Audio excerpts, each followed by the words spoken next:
Hello everyone, ये continuation video है part 1 का, जिसमें मैंने आपको बताया था कि इन 50 दिनों में आपको क्या क्या करना है और इन 50 दिनों का आपको कैसे इफेक्टिवली यूटिलाइज करना है। हर एक दिन का आपको मैक्सिमम आउटपुट निकालना है। आपका क्या माइंडसेट होना चाहिए। तो अगर आपने उस वीडियो को नहीं देखा तो जरूर देखिएगा। एंड आते हैं इस वीडियो पे। सबसे पहले ये वीडियो किनके लिए? ये वीडियो उनके लिए है जो सच में इस बार सिलेक्शन चाहते हैं, जो सच में चाहते हैं कि नीट 2025 में क्लियर हो, हम मेडिकल कॉलेज में जाएं।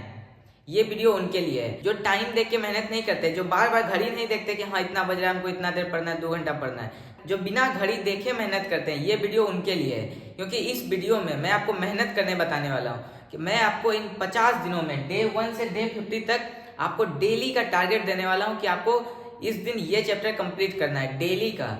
तो अगर आप मेहनत करने के लिए तैयार हैं, अगर आप सिलेक्शन लेने के लिए तैयार हैं, तो इस वीडियो को आप जरूर देखिए और इस वीडियो को फॉलो भी करना है। जो मैं बताने वाला हूँ उसको जरूर से जरूर फॉलो करना है। तो चलिए वीडियो को स्टार्ट करते हैं। तो सबसे पहला बात, दिन आपका बचा हुआ है 50 और चैप्टर आपके बचे हुए हैं अप्रोक्स 80 के लगभग। तो जितना चैप्टर आपके सिलेबस में उतना दिन भी अभी नहीं बचा हुआ है नीट एग्जाम के लिए, तो इसलिए थोड़ा ज़्यादा मेहनत करने के लिए आप तैयार हो जाइए। तो मैं जो शेड्यूल आपको बताने वाला हूँ डे 1 से डे 50 तक का, उसको पहले मैं एक ओवरव्यू दे देता हूँ। डे 1 से डे 30 तक आपको सिलेबस कंप्लीट करने के लिए दिया जाएगा कि आपको 30 दिनों में अपना सिलेबस को कंप्लीट करना है। और अगर आपका सिलेबस कंप्लीटेड है तो आपको रिवीजन करना है, या जो चैप्टर आपका आधा अधूरा सिलेबस कंप्लीटेड है तो जो चैप्टर नहीं कंप्लीट है उसको आपको कंप्लीट करना है जिस दिन आएगा। तो डे 1 से डे 30 तक आपको अपना सिलेबस को कंप्लीट करना है और रिवीजन करना है। उसके बाद डे 30 से डे 50 तक आपको मॉक टेस्ट देना है, मतलब डेली आपको 2 मॉक टेस्ट देना है। यहाँ तक आपका सिलेबस कंप्लीट हो जाएगा। उसके बाद फुल सिलेबस मॉक टेस्ट आपको डेली इन 20 दिनों में 2 मॉक टेस्ट डेली देना है। एक तो देना ही देना है और 2 देने का कोशिश करना है। अगर नहीं हो पाए तो एक एक दिन गैप करके देना है, लेकिन आपको कोशिश करना है कि 2 मॉक टेस्ट इस बचे हुए 20 दिनों में डेली दें। और इस 30 से 50 मतलब 20 दिनों में आपको रिवीजन करना है, मॉक टेस्ट देना है। जो पहला 15 दिन है 1 से 15, इसमें आपको सिर्फ अपना सिलेबस को कंप्लीट करना है। जो मैं डेली का टारगेट देने वाला हूँ 15 दिन तक चुपचाप आपको बस अपना टारगेट को फॉलो करना है और कंप्लीट करने का कोशिश करना है। उसके बाद जो 15 से 30 है, इसमें आपको अपना जो टारगेट डेली दिया जाएगा उसको तो कंप्लीट करना ही है, और साथ में डेली एक मॉक टेस्ट देना है।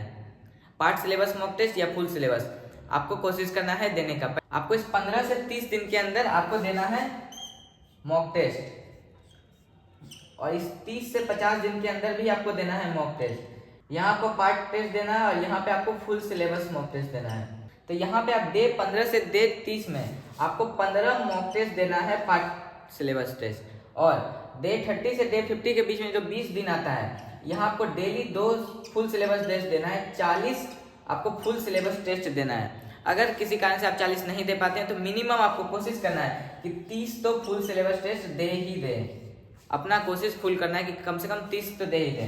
तो 30 आपका हो जाएगा फुल सिलेबस और 15 आपका हो जाएगा पार्ट टेस्ट, मतलब 45 टेस्ट आप अगर दे देते हो तो आपका, आप खुद सोच के देखो, अगर 45 टेस्ट दे देते हो तो आपका क्या मार्क्स आने वाला है नीट एग्जाम में, आपका किस लेवल का इंप्रूवमेंट होने वाला है। तो इसलिए जो मैं शेड्यूल बताने वाला हूँ आपको इसको सीरियसली एकदम अच्छे से फॉलो करना है। तो स्टार्ट करते हैं डे 1 से। और एक बात, जो मैं सिलेबस कंप्लीट करने का टारगेट आपको दूंगा कि डे 1 में ये सिलेबस को कंप्लीट करना है, डे 2 में ये वाले चैप्टर्स को करना है, डे 3 में ये वाला, ये मैंने सब्जेक्ट वाइज किया है। मिला के भी मैं कर सकता था, लेकिन मैंने वो सेलेक्ट किया जिससे कि मैक्सिमम आउटपुट निकले, इसलिए मैंने तीनों सब्जेक्ट को मिला के नहीं बल्कि सब्जेक्ट वाइज किया है।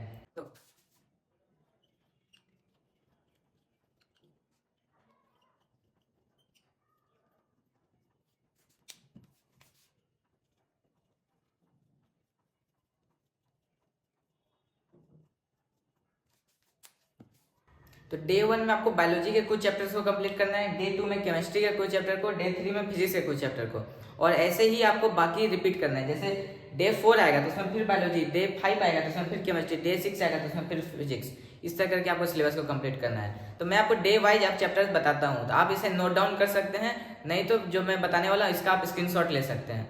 सो डे 1 में आपको कंप्लीट करना है living world, biological classification, biomolecules. Day 2 में some basic concepts of chemistry, solution, structure of atom. Day 3 में unit and dimension, motion in 1D, motion in 2D। अब डे 4 में plant kingdom, animal kingdom. Day 5 में thermodynamics, equilibrium, electrochemistry. Day 6 में Newton's law of motion, friction, work power energy. Day 7 में cell unit of life, cell cycle and cell division, structural organisation in animal.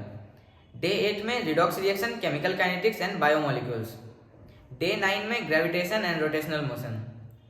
Day 10 में morphology of angiosperm, anatomy of angiosperm and photosynthesis. Day 11 में complete GOC, IUPAC and isomerism and hydrocarbon. Day 12 में mechanical properties of fluid, mechanical property of solid.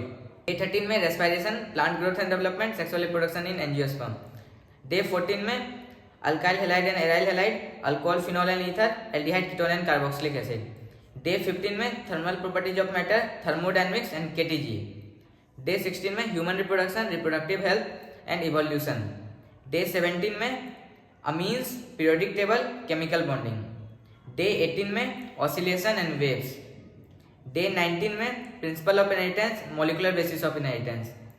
Day 20 में coordination compound, P block, D and F block. Day 21 में electrical charge and field, electric potential and capacitance and current electricity. Day 22 में biotechnology का वो chapter and breathing and exchange of gases. Day 23 में moving charge and magnetism, magnetism and matter, EMI. Day 24 में blood, excretory, locomotion, human physiology का 3 chapter. Then day 25 में alternating current, EM waves. Day 26 में neural control and coordination, chemical control and coordination and microbe. Day 27 में ray optics, wave optics. Day 28 में human health and disease, organism and population. Day 29 में dual nature, atom, nuclei, semiconductor, मतलब modern physics वाला chapter. और day 30 में biodiversity and ecosystem. ये मैंने 30 दिन का टोटल आपको सिलेबस कंप्लीट करने का बता दिया।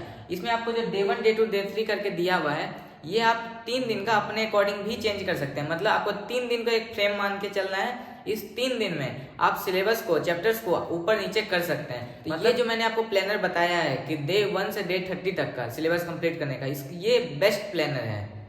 ये एक बेस्ट प्लानर है और आपको इसके अकॉर्डिंग अपना टारगेट लेके सिलेबस को कंप्लीट करते हुए जाना है। तो इसमें आपको करना क्या है, सबसे पहले आपको क्वेश्चन प्रैक्टिस करना है। जो जो मैंने चैप्टर बताया है उसका आपको क्वेश्चन प्रैक्टिस करना है। देन वही रेट्रोग्रेड मैनर में जो मैंने पार्ट 1 में बताया था, क्वेश्चन प्रैक्टिस करने के बाद जो क्वेश्चन बन गया, अच्छा बात है, नहीं बना तो आपको नोट्स में जाके देखना है कि क्यों नहीं बना, कहाँ मेरा थ्योरी में मेरा मिस्टेक था, कहाँ हमको कॉन्सेप्ट क्लियर नहीं था। अगर उससे क्लियर हो गया तो ठीक है, नहीं क्लियर हुआ देन आपको फिर लेक्चर जाना है। 1 शॉट में जाके उस पॉइंट को देखना है कि हाँ मेरे यहाँ कॉन्सेप्ट क्लियर नहीं था, इसलिए मुझसे ये क्वेश्चन नहीं बना था, इसलिए आपको फिर जाके लेक्चर के थ्रू अपना कॉन्सेप्ट को क्लियर करना है। तो रेट्रोग्रेड मैनर में आपको पढ़ाई करना है इस 30 दिन में जो मैंने बताया था। और क्वेश्चन प्रैक्टिस करने में भी सबसे पहले आपको पीवाईक्यू को इंपॉर्टेंस देना है। और एक बार मैं फिर से वापस बता देता हूँ कि डे 1 से डे 15 तक आपको सिर्फ सिलेबस कंप्लीट करने पे ध्यान देना है। डे 15 से डे 30 में आपको जो चैप्टर्स को दिया हुआ है उसको तो रिवीजन करना ही, कंप्लीट करना ही है। देन उसके बाद आपको डेली एक मॉक टेस्ट, पार्ट टेस्ट देना है। इस बात को दिमाग में बैठा लेना है।